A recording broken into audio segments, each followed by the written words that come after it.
গত 19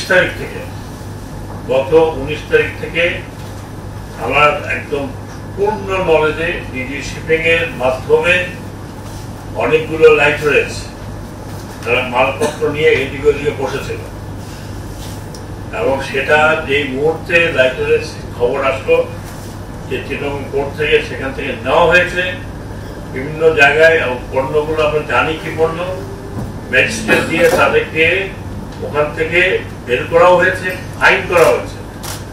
এর মধ্যে এগুলো অনেক বড় বড় নাম আছে, যে নামগুলো যদি আপনারা জানতে চান এটা তাৎক্ষণিক ভাবেও প্রচার করা হয়েছে 19 ডেটটা এবং এটা চলমান আছে। সমাজ চিটাগং পোর্টে 3 গুণ করা হয়েছে আপনার পোর্ট রেন্ট 3 গুণ। তার মানে এখন প্রতিদিনে $48 করে দিতে হবে যাতে কেউ ওখানে স্টোর করতে না পারে, এবং যেটা এফেক্টটা অত্যন্ত কার্যকর হয়েছে। পোর্টের নামলেই 3 দিন ফ্রি ডে, 3 দিন ফ্রি ডেজ, 3 দিনের পরে 4th day they have to take, না নেয় প্রতিদিন $48। কোনোভাবেই আমরা প্রথম থেকে শুরু থেকে আমরা নৌ মন্ত্রণালয় আমরা অত্যন্ত কঠোর ভাবে দেখছি, কারণ দেশে পর্যাপ্ত পরিমাণে নিত্য প্রয়োজনীয় দ্রব্যাদি আসছে। সেই কারণে আপনারা এখন দেখছেন যে বাই দ্য গ্রেস অফ আল্লাহ এখন পর্যন্ত একেবারে আকাশচুম্বী কোনো দাম হয়নি।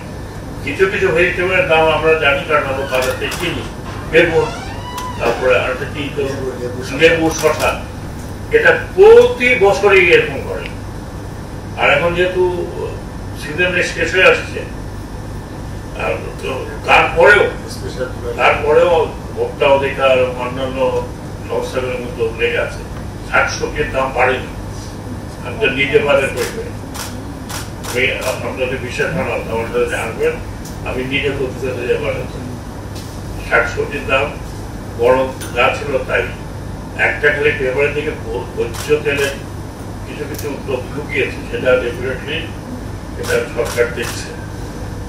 এটা কিন্তু বহু আগের থেকে আমরা শুরু করছি, রোজা আসার 15-20 দিন আগের থেকে, কারণ অনেক আগের থেকে এবার এই নিত্য প্রয়োজনীয় জিনিসপত্র আসছে। সাপ্লাইতে যখন আমি জানি বন্দর খবর থেকে বলছি, সাপ্লাইতে কোনো ঘাটতি নেই। ভিশনের ফুলঝুরি মেগা অফারে ফ্রিজ কিনলেই পাচ্ছেন 16 পিসের আকর্ষণীয় গিফট বক্স একদম ফ্রি।